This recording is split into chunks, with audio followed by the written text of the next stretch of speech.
mochila al hombro, cuaderno nuevo, pájaro de papel.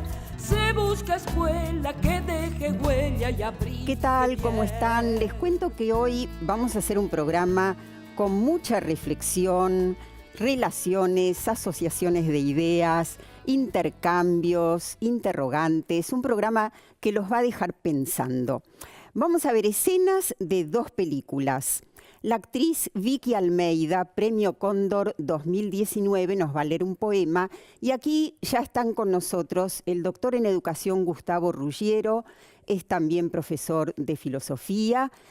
La doctora Graciela Frigerio, investigadora, dirige un doctorado en la Facultad de Humanidades y Ciencias de la Universidad del Litoral.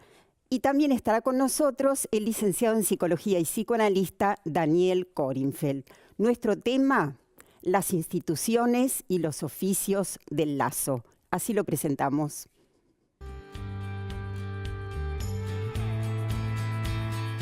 ¿Son las instituciones espacios de hacer, de pensar, de conceptualizar? ¿El saber académico y el saber de la experiencia también se enlazan? Vamos a dialogar en torno a qué es acompañar, asistir, trabajar con otros y nutrirse de las diferencias.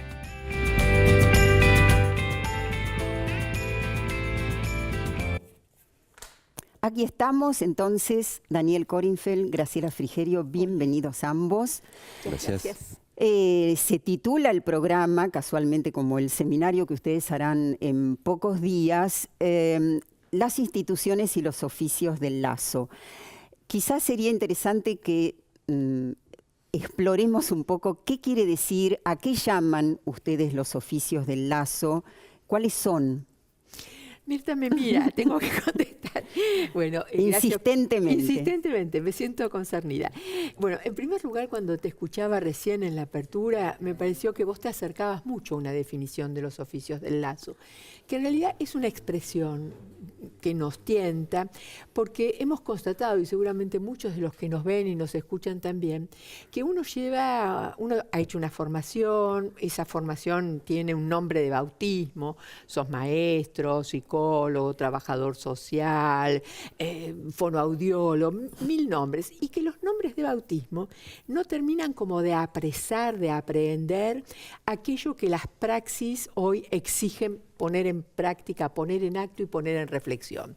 Entonces, oficios del lazo es una manera de llamar eso que va más allá del diploma que te dan cuando estudiaste algo, para dar cuenta de una exigencia quizás particularmente subrayada en estos tiempos, de andar como anudando lo que anda suelto.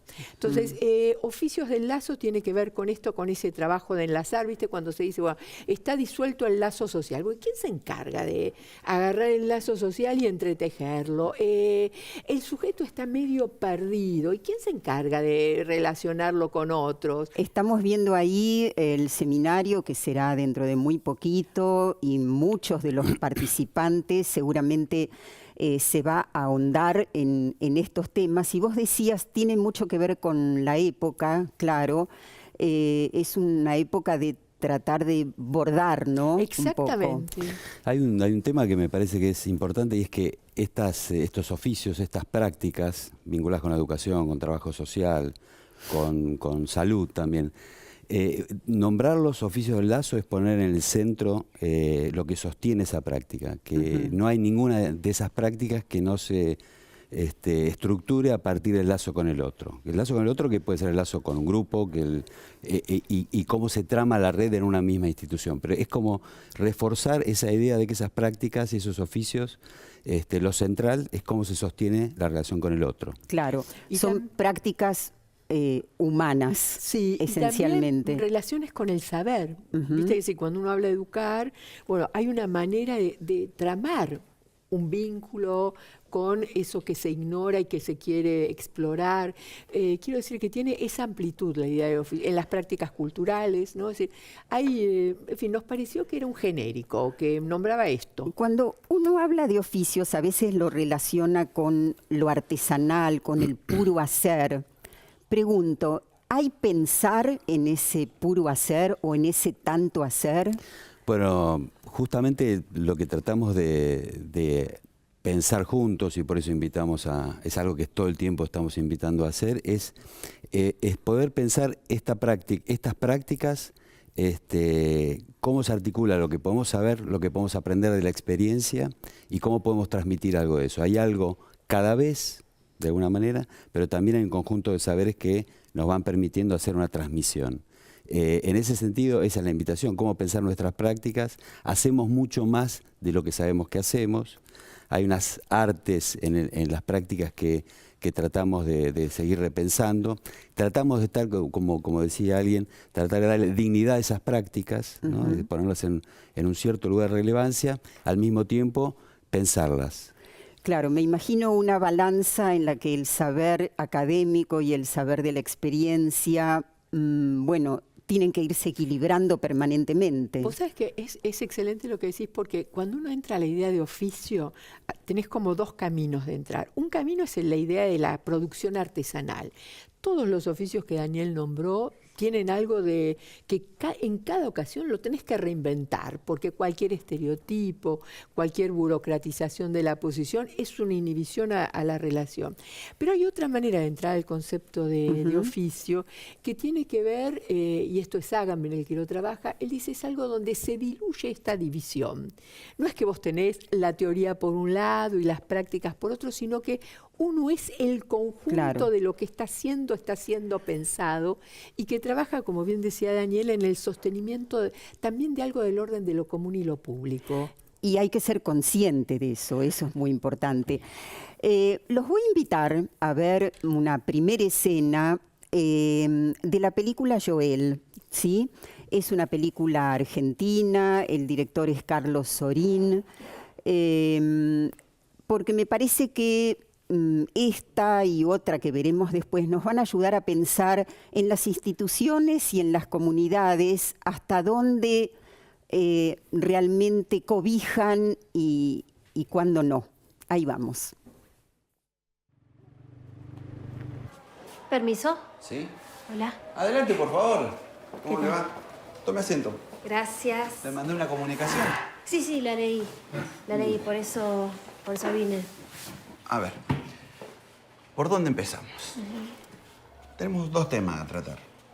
El primero de ellos es que hemos notado que le cuesta mucho leer y escribir a Joel. Sí, lo noté. Yo en casa le estoy haciendo dictados, le estoy haciendo leer. Soy consciente. Me parece muy bien, continúelo haciendo. Sí. Si no, el año que viene en cuarto se le va a poner un poquito difícil, ¿no? Sí, lo sé. Y el otro tema es que también hemos observado que le cuesta hacerse de amiguitos, le cuesta integrarse al grupo de compañeros. Entonces, para ir preveyendo una adaptación, sería mejor para él venir 2 veces por semana, unas 2 o 3 horas. Y eso va a generar un periodo de adaptación, créame, mejor, más tranquilo. Claro que también lo compensaríamos con clases particulares, dictado por la maestra de 3er grado, la señorita Nancy. Está todo totalmente a cargo de la escuela. Ahora, perdón, ¿no? Si Joel viene solamente 2 veces por semana, es así, a la escuela, ¿no va a ser más difícil para él integrarse y hacerse amigos? Porque sería como más extraño. No, créame que no. Las maestras se van a encargar muy bien en ese periodo que él venga a clases. Usted también tome en cuenta que él viene de un lugar muy distinto. Sí. Bueno, no sé, me sorprendió, pero lo voy a hablar con mi marido, entonces. Créame que para el bienestar de Joel. Sí, seguro. Bueno. Nosotros estamos para ayudarla. Bueno, esas típicas entrevistas donde se empieza diciendo lo que está mal. Daniel. Sí, a mí bueno, la película trata de la adopción de un chiquito, no tan chiquito por unos padres. No tan chiquito, tiene 9 años. Y ahí ya aparece una cuestión, ¿no? Pero parece que esa dificultad para recibirlo también en esta escena se muestra en la escuela. Y la reacción de la madre es como clara, uno no parece de sentido común, decir, no, si te tiene que integrar más, ¿cómo es que va a venir menos? Así es. Pero del otro lado está la afirmación de que eso es lo bueno para él. Hay una cuestión interesante en esta película, si uno la ve por fuera del fragmento, y tiene que ver precisamente con el ajuste, digamos, del individuo en la institución, en la comunidad, y cómo a veces encontramos reacciones opuestas. Es decir, con la idea de poder integrar al otro, en principio se lo va segregando, se lo va excluyendo. Y sobre esto, que aquí no está tan claro en esta escena, también está el tema de estar preparados para algunas cuestiones, porque está en juego, está en esta mamá adoptiva, que aquí no se ve en el fragmento, la idea es si está preparada, o la pareja preparada para recibir a este chico, ¿no? Aparece ahí como una dificultad, y cómo uno debería prepararse para lo que no sabe cómo va a ser. Sí, y sobre todo, uno se pregunta, bueno, ¿y la escuela qué se propuso hacer? Además de tirarle esto a la mamá. Graciela. Wow, me quedé pensando lo que decía Daniel. A ver, me parece interesante, reanudando con tu inicio del programa, ¿no? ¿Dónde está el acompañamiento? O si hay acompañamientos limitados, por decirlo de alguna manera, ¿no? Me parece que este fragmento, no quiero hablar de toda la película, pone en juego eso, una disponibilidad, un acompañamiento completo o un cachito. La cuestión que se plantea de la adaptación abre a la pregunta, ¿quién debe adaptarse? Porque parece que es el niño ahora el que paga el costo de la adaptación, digamos, ¿no? Como bien señala la madre, una particular adaptación, adaptarte a donde no llegás, a donde no tenés tiempo completo, a donde no está siendo esperado, ¿no? O bien está diciendo, bueno, hay unos adultos que nos tendríamos que adaptar. Miren, nosotros no podemos recibir todo el tiempo, recibimos a cuentagotas, no sé, Dani, cómo vos lo ves. Hay un punto, si uno recuerda el fragmento, donde dice, bueno, ¿de dónde viene él? ¿De dónde viene él? ¿No? Sí, la idea de que, digamos, que hay como un origen, una experiencia probablemente de un sector humilde, vulnerable, con dificultades, y eso haría... Y con una vida previa a la adopción que no sabemos, pero que pudo haber sido de mucho sufrimiento. Y entonces ahí la institución está agregando más sufrimiento. Yo creo que ahí vos marcás algo que tiene que ver con lo que dice Daniel, que es como un ambiente de sospecha. ¿No? Fíjate de dónde puede venir y lo que no sabemos. Entonces, frente a la sospecha hay como una especie de cosa defensiva, ¿no? Es decir, no sabemos. Y también hay esa cuestión que rara vez, excepcionalmente pasa, pero que acontece, que es cuando una diferencia, la que fuera, suponete sos adoptado, tenés vacilaciones identitarias, qué sé yo, es transformada por algunas excepcionales instituciones en desigualdad. Sí. ¿No? Y lo que se termina construyendo es una desigualdad donde solo había una diferencia. Claro. Nos vamos a la segunda parte de Joel y esa mamá protagonista, Vicky Almeida. Y ni hablar si los papás deciden hacer una denuncia, por ejemplo, por discriminación. No son los padres. Todavía el chico no fue adoptado. Tienen el mismo validez, no es el papá, son los tutores. Los tutores también tienen los mismos derechos y obligaciones sobre los menores. Pero con esta situación que se presentó, nuestros hijos quedan a la deriva. Que le pongan una maestra, para eso Por favor, de a uno. No, pero viene diciendo que hay posibilidades y la problemática de los chicos es seria. No es posible que se drogan, es muy probable. Usted está trayendo la droga al colegio. ¿Se da cuenta de eso? No, discúlpeme. La droga está en la sociedad, no... Y la sociedad... En esta sociedad no está la droga. Es una comunidad chica y este chico viene como, no sé, a complicar la inocencia de nuestros hijos. Son chicos puros que viven en un pueblo lindo. ¿Por qué tienen que aguantar a este nene? Nunca pasó Estamos en el borde de llevar al establecimiento a una situación que realmente nadie quiere, ¿no? Hablamos de intervención. Yo considero que es un problema de la institución, porque es esta institución el que decidió tomar a este chico, ni siquiera en forma regular. Entonces yo me pregunto, desde el gabinete psicopedagógico, usted, señora inspectora, que habla de los profesionales y demás, ¿qué hizo el equipo interdireccional justamente desde el servicio pedagógico que se supone, del equipo pedagógico que se supone que la institución tendría que tener y tendría que garantizar cierta seguridad. Primero a los chicos, pero también a nosotros como padres. Es la obligación de ustedes también dar la seguridad, no solo psicológico, también físico de los hijos, de nuestros hijos que acuden a este colegio. ¿Quién protege a nuestros hijos? ¿Cómo es esto? Además, no sabemos si sigue consumiendo.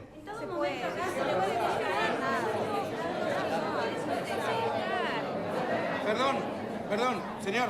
Necesitamos una noción de orden. Adelante, Cristian. Primero, para nosotros, como padres, es incómodo que acá la señora que está presente esté en esta sala. Sí, no tengo problema. Con todo respeto se lo digo, señora. Por favor.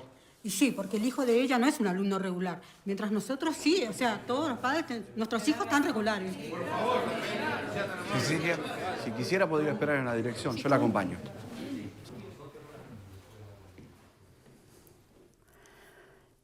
Bueno, muchos temas se desprenden, la presión de la comunidad de padres, y ahí qué interesante es qué función cumple los docentes y el personal de conducción hacia esa comunidad que reacciona así.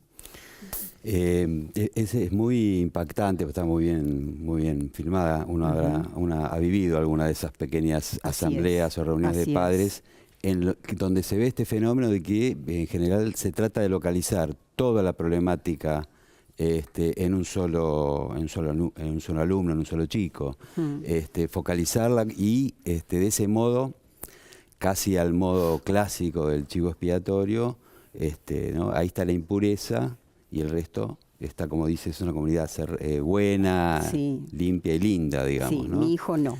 Y solamente recae en este chico señalado, más allá de que este chico pudiera tener alguna dificultad, algún problema. Este mecanismo, bueno, parece que a veces es muy difícil desactivar. Solo se puede desactivar armando, precisamente trabajando los lazos entre los padres con los educadores. Fíjate que en esa escena hay una doble segregación que termina además con que saquen a la madre o al padre. Alcanza con el hijo. No alcanza, que no esté presente, ¿no? Cuando ella dice que no hay problema. Graciela, muy breve y retomamos después. Me parece que queda en evidencia cómo los prejuicios, que están muy anclados, cierto tipo de representaciones, constituyen un obstáculo a los lazos sociales y a los lazos de identidad de las instituciones. Pero también queda en evidencia que cuando uno dice oficios del lazo, dice con qué hay que juntar o cómo juntar. Pero también hay que ver qué es lo que hay que desligar. Suponete, cómo desprenderse de un prejuicio, cómo deshacerse de una representación que te impide acercarte al otro y considerarlo como un par, como un sujeto. Cómo desprenderse de la intolerancia. Cómo desprenderse. De la intolerancia a la diferencia, además, ¿no? Bueno, retomamos todo esto, son temas del seminario, ya vamos a ver en el próximo bloque nuevamente las fechas, y en el próximo nos vamos al encuentro de Gustavo Ruggiero. Mochila al hombro, cuaderno nuevo, pájaro de papel. Se busca escuela que deje huella y abrigue bien.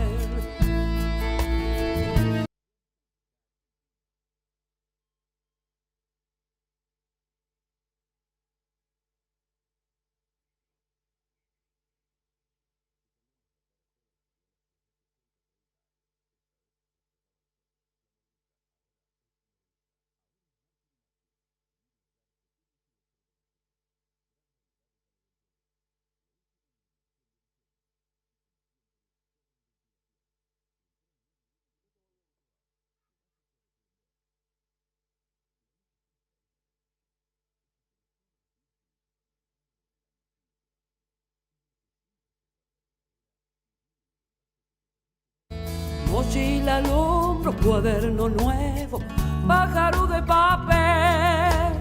Se busca escuela que deje huella y abrigue bien. Aquí estamos con el doctor Gustavo Ruggiero. Bienvenido, Gustavo.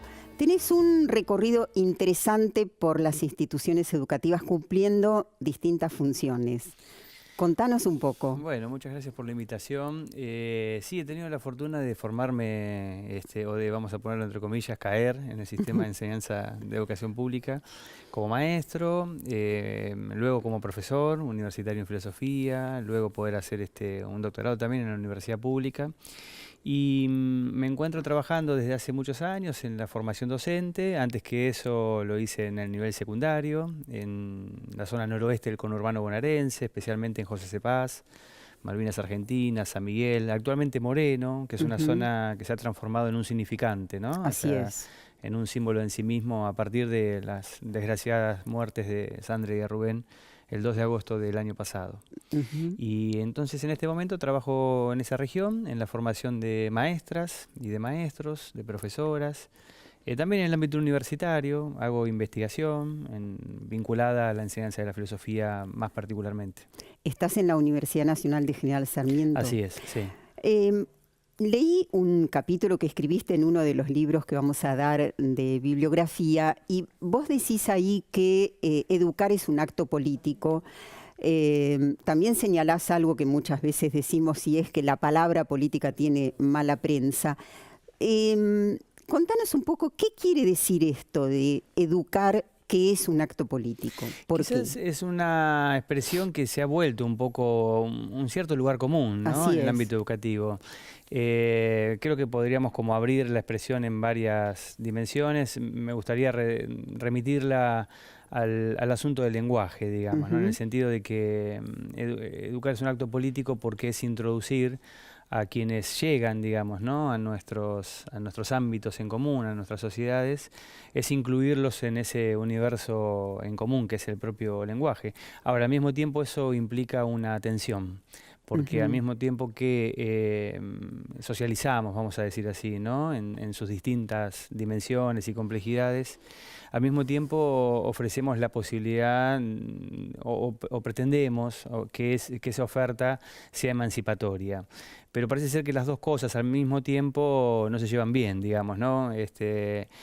Intentar emancipar, pero volver gobernables a los individuos parece ser un asunto que hace más o menos 200 años no podemos resolver más o menos bien, ¿no?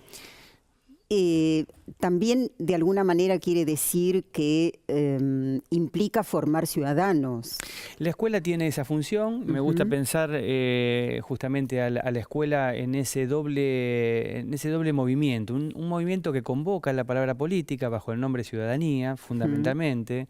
Desde el nivel inicial hasta el nivel superior aparece sistemáticamente en la currícula, aparece en los documentos, en las pretensiones, de intervenciones cotidianas, pero al mismo tiempo se expulsa esa palabra. Es una palabra que tiene una carga negativa, ¿no? Dentro de la escuela. Ya que decís la currícula forma parte de una de las presiones que tienen los docentes. Hay que cumplir con la currícula en tiempo y forma.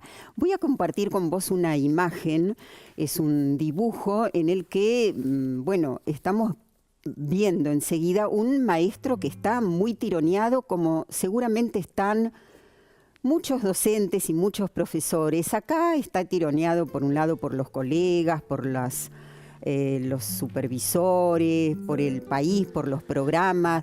Uno podría agregar por las familias y tantos otros tironeos. ¿Esto es real y cómo lo resuelve un docente? Sí, es real. Es una imagen súper interesante. Creo que me la voy a apropiar para alguno de los talleres, alguno de los de las clases que en esta semana daré. Creo que aparecen por lo menos dos demandas que quizás están en un orden menos visible que las familias, por ejemplo, o que los propios niños, niñas o jóvenes. Quizás aquellos que podrían demandar, digamos, ¿no? De manera más sustantiva, que son los propios destinatarios del oficio nuestro, digamos, ¿no? de esta tarea educadora, quizás son los últimos a los que respondemos. Y aparece una respuesta desde nuestro lugar cotidiano en las instituciones educativas a una demanda que no está bien precisada, que es eso que bien decís, la supervisión, las órdenes que bajan. En este caso, digamos, en Provincia de Buenos Aires bajaron una línea de La Plata. Entonces, la burocracia. Entonces, sí. esa burocracia que es menos capturable, ¿no? Materialmente, no la podés ver, aparece, digamos, como una demanda que tensa mucho las prácticas adentro de las escuelas. ¿Y qué quita? Y quita creatividad, quita tiempo de pensamiento, captura casi la totalidad de esa potencia, vamos a decirlo así un poco, lo digo sofisticadamente, ¿no? Esa forma más spinociana, digamos, ¿no? Esa potencia creadora, esa pasión alegre, que es la pasión pedagógica, queda subsumida en una pasión triste, digamos, ¿no? Que es la mera administración, digamos, ¿no? Claro. Bueno, eso por supuesto empobrece el trabajo de cualquier docente o de cualquiera en una institución, ¿no? Esto de estar tan expuesto a la normativa o a esos tironeos. Sí, aparece como efecto una autocensura, una autolimitación en las posibilidades. Te pongo un indicador, las salidas educativas. Las salidas educativas, la famosa lección paseo, llenar el formulario para llevar a los chicos al museo. Para y quita las ganas. Quita las ganas porque aparecen los miedos, aparece, no se llenó en tiempo y forma tal o cual papeleta, ¿no? Y vamos a ver una más. Quita las ganas, decías vos, en este caso de las salidas. Vamos a ver otra imagen porque también hay que tener ganas de acercarse y acercarse bien a los otros. Pero qué imagen fuerte esta, ¿no? Ese alambre de púas, ¿no? Que son como las cabezas de los alumnos, me parece, podría ser.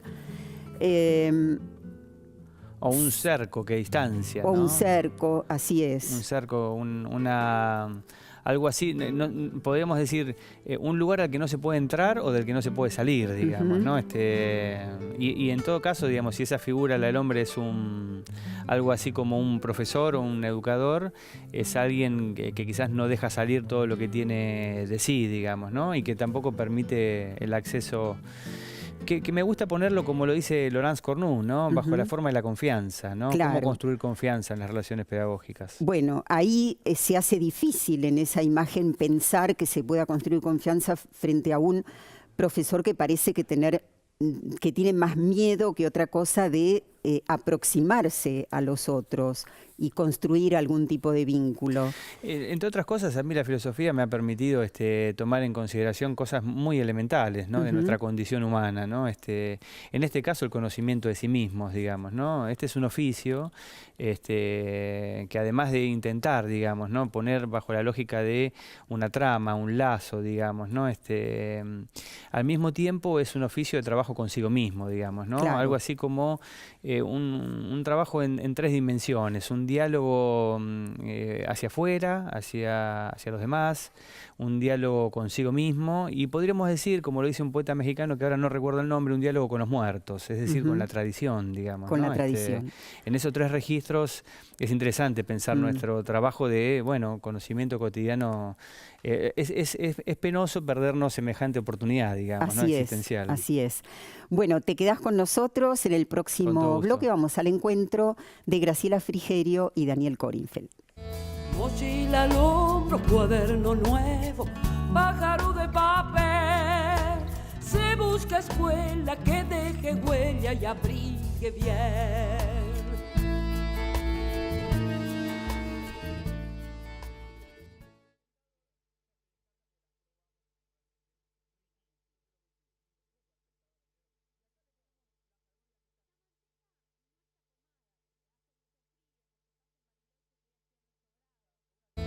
Mochila al hombro, cuaderno nuevo, pájaro de papel. Se busca escuela que deje huella y abrigue bien. Y compartimos ahora con ustedes la primera parte de la película La cinta blanca y enseguida la comentamos. Verzeihen Sie, Herr Vater. Verzeihen Sie.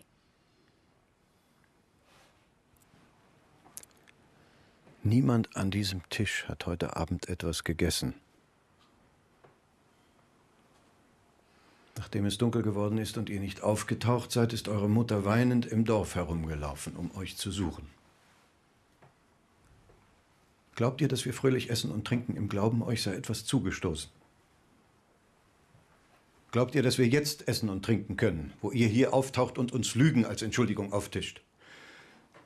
Ich weiß nicht, was trauriger ist, euer Fortbleiben oder euer Wiederkommen.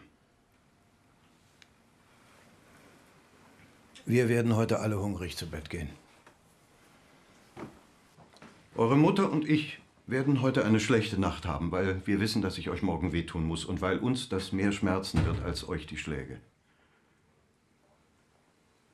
Lasst uns also und geht zu Bett. Als ihr klein wart, hat eure Mutter euch bisweilen ein Band ins Haar oder um den Arm gebunden. Seine weiße Farbe sollte euch an Unschuld und Reinheit erinnern. Ich dachte, dass in eurem Alter Sitte und Anstand genug in euren Herzen herangewachsen ist, dass ihr solcher Erinnerung nicht mehr bedürft. Ich habe mich getäuscht. Morgen, sobald ihr durch die Züchtigung gereinigt sein werdet, wird eure Mutter euch erneut dieses Band umbinden und ihr werdet es tragen, bis wir durch euer Verhalten erneut Vertrauen gewinnen können in euch.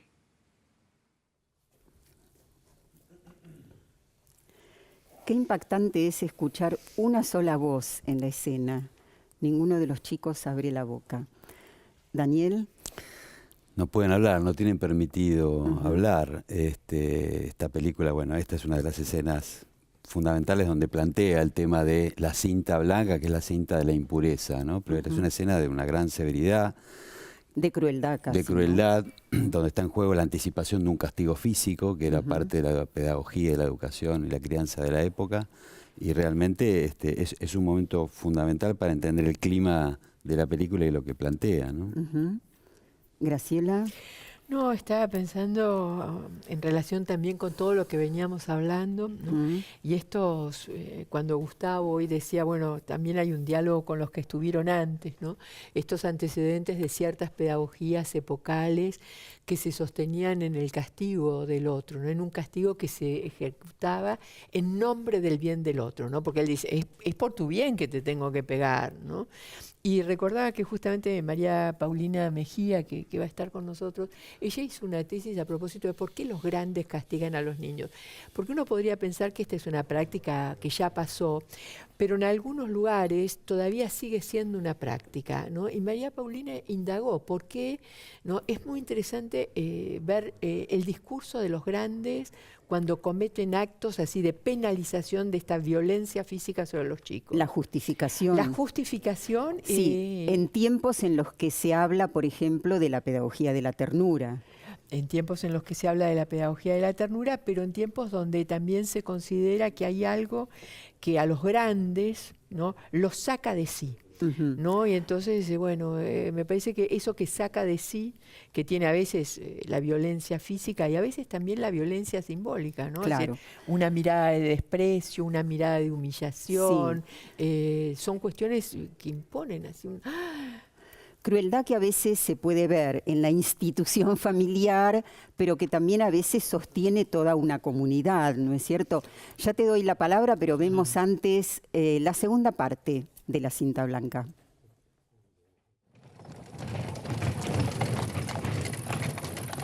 Und wie ist die Kinderfrau? Spricht sie nur Italienisch? Ich weiß nicht, ich habe es nur vom Verwalter gehört. Ach so.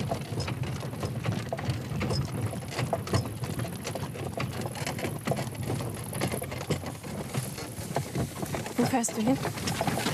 Da hinten im Wald ist ein kleiner Teich. Sehr hübsch. Da können wir ein Picknick machen. Ich habe einen Korb mit Essen mitgebracht. Das möchte ich nicht. Warum?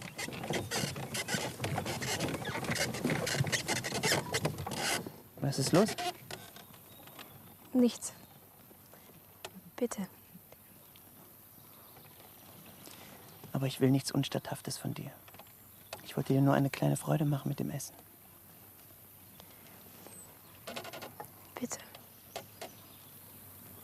Denkst du, ich würde meine künftige Frau in Schande bringen wollen?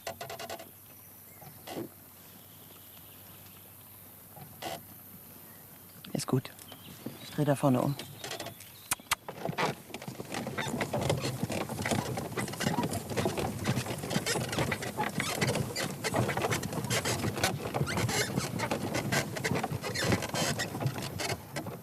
Danke.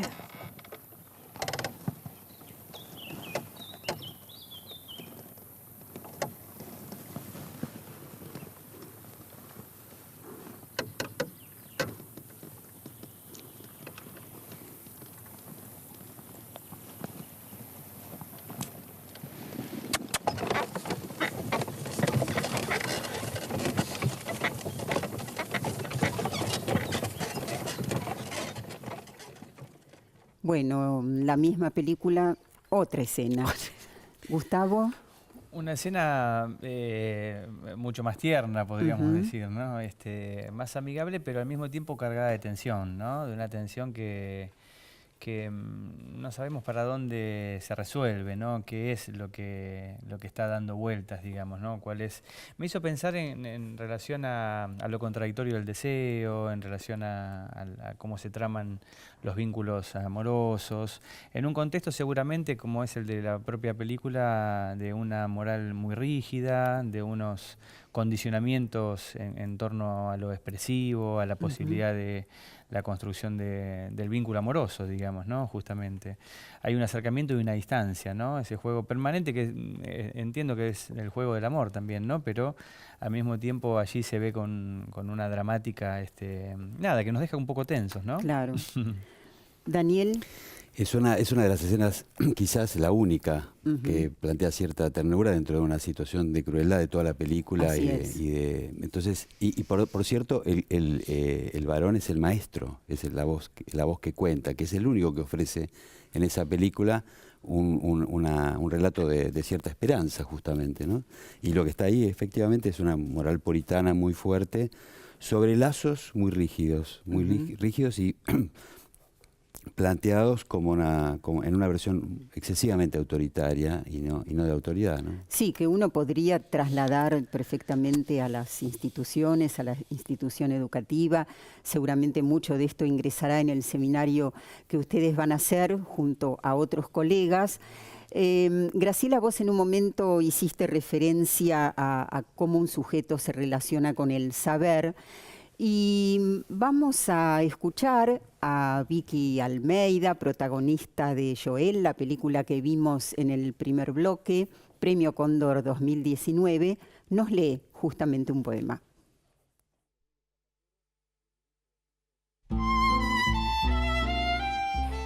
Saber pensar al otro sin suplantar el pensamiento del otro. Saber escuchar, observar, esperar el momento oportuno.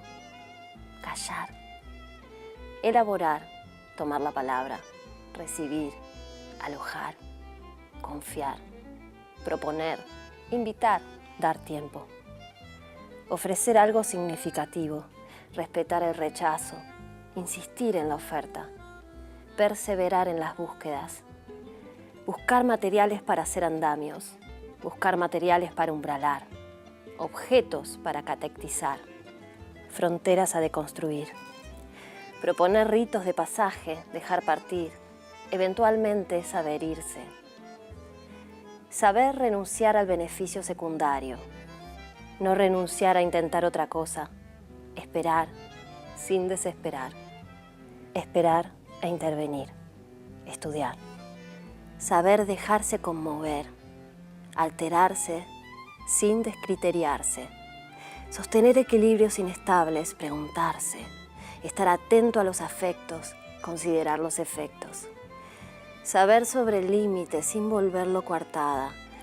Saber leer las circunstancias, los detalles, las minucias, lo desconocido.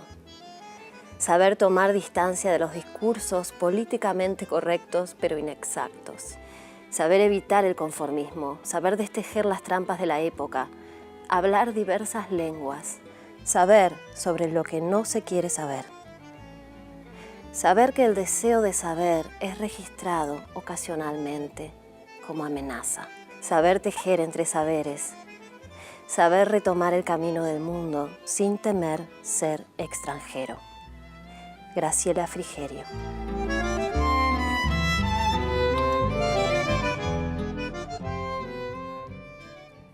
Bueno, bello poema, muy bella la estética del poema también. Y Graciela, trabajaste este poema sobre la estructura de otro, es una técnica de taller también.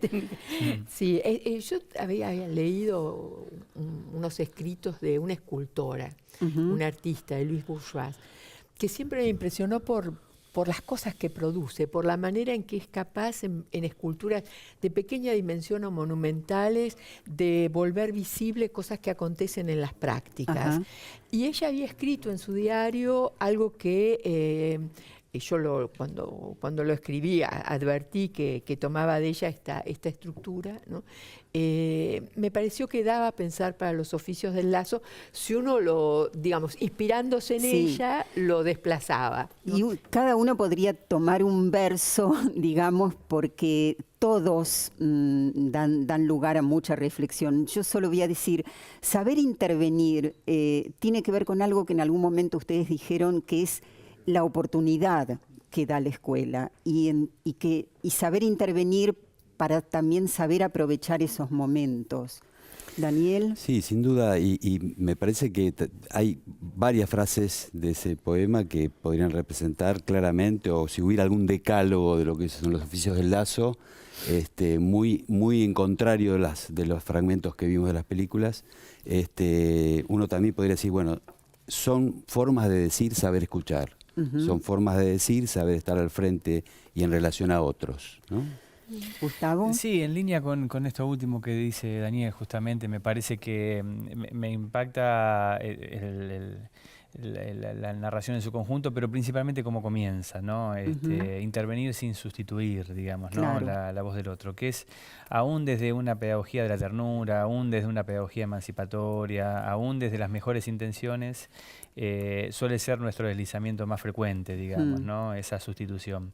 Esa es una gran construcción, no sustituir. Bueno, les recordamos a todos que ustedes y muchos colegas más, algunos de este país, estarán en el seminario, este seminario que se dará en el mes de septiembre, ahí estamos viendo, 13 y 14 de septiembre, que convoca el Grupo Rioplatense, la Fundación Sociedades Complejas, y por supuesto están todavía a tiempo, parece, de inscribirse. Así que nos vamos al último bloque, vamos redondeando, tenemos algunas imágenes más y la bibliografía, ya volvemos.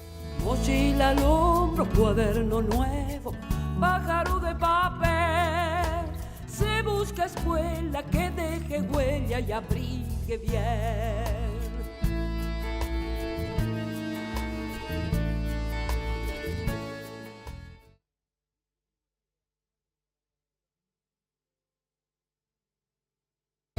Mochila al hombro, cuaderno nuevo, pájaro de papel, se busca escuela que deje huella y abrigue bien. Y el poema que escuchamos hace un momento de Graciela Frigerio decía evitar el conformismo, saber evitar el conformismo. Yo recordaba, creo que fue Freire que dijo, el maestro tiene que caminar con un pie en el sistema y otro en su voluntad de cambiarlo. Buenísimo. Ese recuerdo. No, yo quería, si me permitís, bueno, primero que nada, agradecerte a vos el haberlo elegido ese poema que tiene ese origen, y agradecerle particularmente a Vicky Almeida por el tono que le dio. Me resultó conmovedor. Pero también me permitió pensar una cosa que yo creo que todos los que trabajamos en los oficios del lazo registramos, ¿no? Es decir, que cuando uno pone algo a andar, ¿no? En esto hay algo que pasa a los otros, y cuando pasa a los otros de alguna manera, digamos, ya no es de uno, ¿no? Creo que esto tiene que ver con una forma de enlazar y desenlazar, en el sentido que un saber, una reflexión, a veces tiene firma, pero no puede ser privatizada. No puede volverse capital intelectual privado. Cuando se echa a andar, qué sé yo, se vuelve otra cosa. Bueno, y para eso hay que tener generosidad, ¿no? Sí, sí. Daniel. No, me parece que es claro lo que plantea el poema. Insiste en algo que para nosotros es fundamental en los oficios del lazo, es esta relación al otro, sobre la cual insistimos, y que es esencial la relación, sobre todo en la relación educativa. Vamos a ver, Gustavo, vos que pasaste por diferentes instituciones educativas y seguramente todos recordamos esta foto que vamos a ver ahora de los pupitres atornillados y todo lo que significaba, en definitiva, los lugares fijos, esta imposibilidad de desplazamiento que hace pensar, ¿es posible educar así? Y es difícil imaginar que se pueda educar para la libertad, por y para la libertad, así, digamos. Educar se puede educar, digamos, se puede darle una forma a una vida, digamos, ¿no? Posiblemente amputándola de todas sus posibilidades que de antemano no sabemos cuáles son, digamos, ¿no? Pero me impacta una de las imágenes, da la idea de una especie de capilla directa. Si uno la mira medio desatento, es una pequeña capilla, digamos, y ¿no? bueno, son los bancos de los copistas medievales, digamos, claro, ¿no? Convocando al silencio más que otra cosa. Silencio, sí. Hay una forma que por momentos hasta puede ser amable. Hay algo de nobleza en la madera, del trabajo reclinado, de la pluma que dibuja, digamos, ¿no? Hay algo de ese silencio creador que puede ser más amable, pero en conjunto, en la segunda imagen, en conjunto impacta de una manera mucho más negativa, me parece. Claro. ¿No? Nos vamos a ir a la última imagen que quería compartir con ustedes. Esta fue hecha hace muchísimos años por un dibujante en Francia. Y lo que vamos a ver es eso que parece una casita, en realidad es la escuela.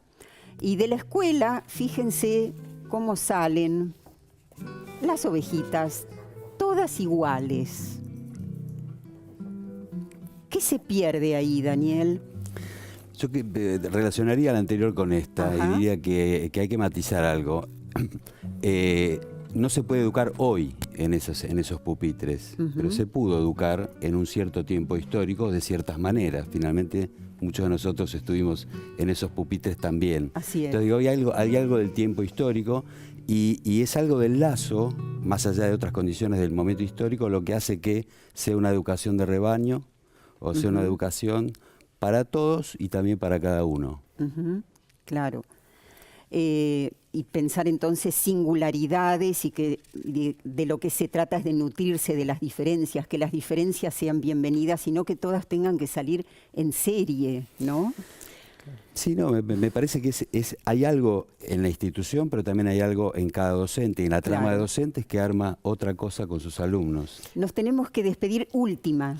No, en la línea de Daniel, me importa abrir los matices, ¿no? Porque los bancos también ofrecían protección a veces, y la escuela no solo produjo rebaños, muchas ideas revolucionarias, muchos movimientos emancipadores, en todas las épocas. En todas las épocas. Quiero decir con esto que correríamos el riesgo de una generalización injusta.